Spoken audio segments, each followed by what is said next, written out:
nós iremos apresentar as recomendações atuais da Sociedade Europeia de Cardiologia para a terapia de ressincronização cardíaca. Os guidelines, as diretrizes apresentadas durante o congresso da ESC em 27 de agosto do ano corrente. Para a gente iniciar o assunto, eu acho que vale a pena abordarmos os aspectos epidemiológicos da insuficiência cardíaca. Em termos de epidemiologia, vale lembrar que a IC ela ocorre em 1 a 2% da população adulta em países industrializados e com uma ocorrência prioritária nos pacientes mais idosos. Então, mais de 10% dos indivíduos têm idade acima de 70 anos. A insuficiência cardíaca responde por 1 a 4% dos atendimentos e internação de emergência entre adultos. Quando nós observamos os dados de mortalidade dessa condição, em um ano nos pacientes hospitalizados, 20%, e acima de 75 anos, essa taxa de mortalidade chega a 40% a despeito da terapia farmacológica otimizada.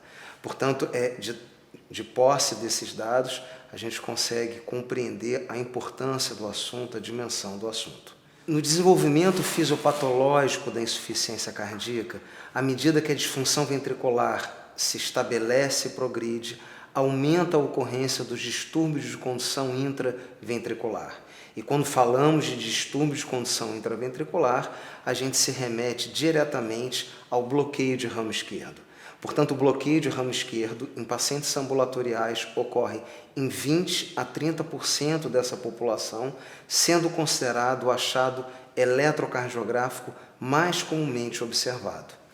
O bloqueio de ramo esquerdo, na sua inscrição vetorial, ele produz um retardo da ativação posterolateral e é baseado no entendimento da ativação ventricular no bloqueio de ramo esquerdo que a gente tem um racional para a terapia de ressincronização.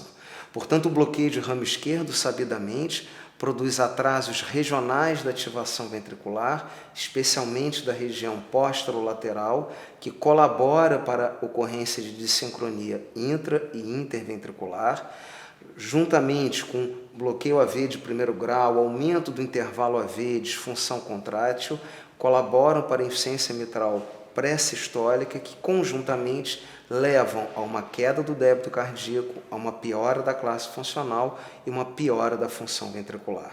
Então, entendendo esse processo de ativação ventricular do bloqueio de ramo esquerdo, é nesse entendimento que nós chamamos o racional para a terapia de ressincronização cardíaca. Como é que se atinge a ressincronização?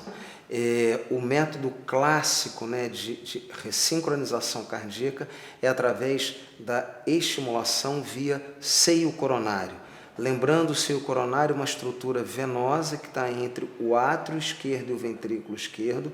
Portanto, ao posicionar um eletrodo na região posterolateral, que é a região que sofre o maior atraso, a gente recruta essa região atrasada, essas regiões que são ativadas tardiamente e, portanto, a gente atinge a ressincronização. Portanto, a forma clássica de se atingir a terapia de ressincronização é através do posicionamento de um eletrodo no seio coronário, visando a região posterolateral. Um exemplo final de um ressincronizador, num caso um CDI ressincronizador. Portanto, a via clássica para se atingir a ressincronização é através do seio coronário. Sendo assim, o que a diretriz, o guideline de agora, de 27 de agosto de 2021, nos propõe? Portanto, vamos discorrer agora sobre as principais indicações, as principais evidências da ressincronização.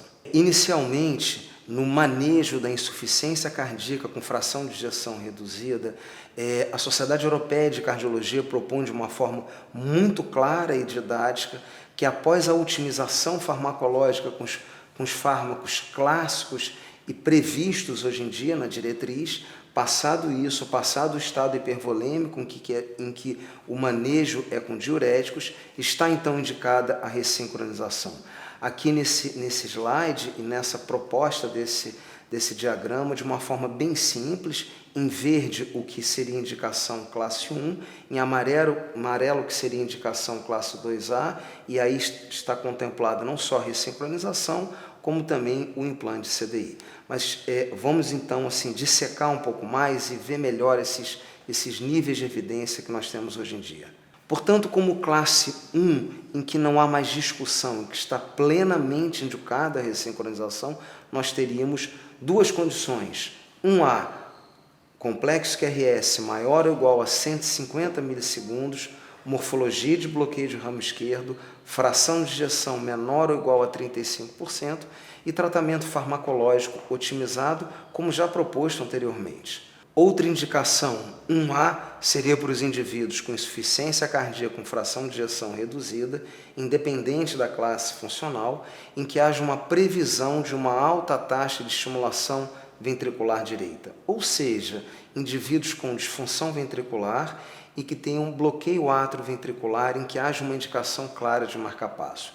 Nesses indivíduos, houve um benefício claro da ressincronização sobre o marcapasso convencional no que tange redução de mortalidade, portanto, nessa população é uma indicação classe 1A o implante de marcapasso ressincronizador.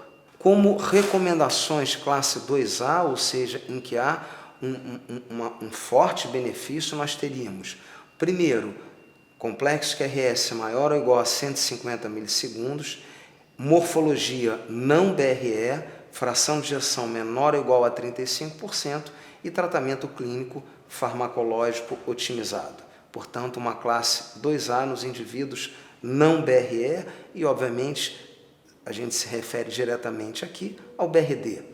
Como outra recomendação, classe 2A, seria para os indivíduos com complexo QRS entre 130 e 149, ou seja, QRS talvez um pouco menos largos, morfologia do tipo bloqueio de ramo esquerdo, fração de ejeção menor ou igual a 35% e tratamento clínico otimizado. E, por fim, como terceira recomendação, classe 2A, seria para os indivíduos com fração de ejeção menor ou igual a 35%, em que portadores de um marcapasso convencional, em que se observa uma piora de classe funcional e uma alta taxa de estimulação do VD, é sugerido, é proposto um upgrade, ou seja, uma mudança do modo de estimulação de marcapasso DDD convencional para um marcapasso ressincronizador.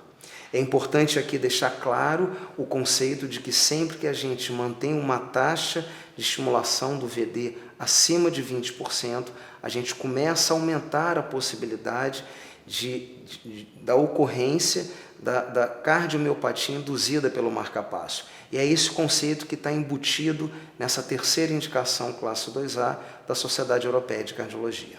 Como classe 2B, seriam para os indivíduos, para os pacientes com QRS menos largo, de 130 a 149, morfologia não BRE, fração de ejeção menor ou igual a 35% e tratamento clínico otimizado.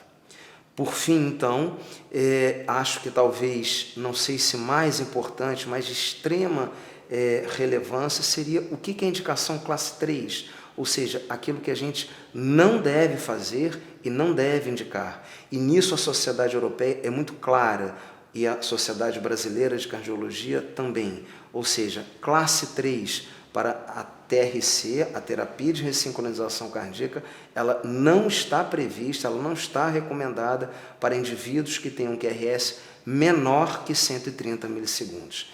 Penso que isso é uma informação extremamente útil, portanto, para QRS estreito ou não largo, a gente não tem nenhuma evidência de benefício real da ressincronização e não se deve indicar essa modalidade terapêutica para esse grupo de pacientes.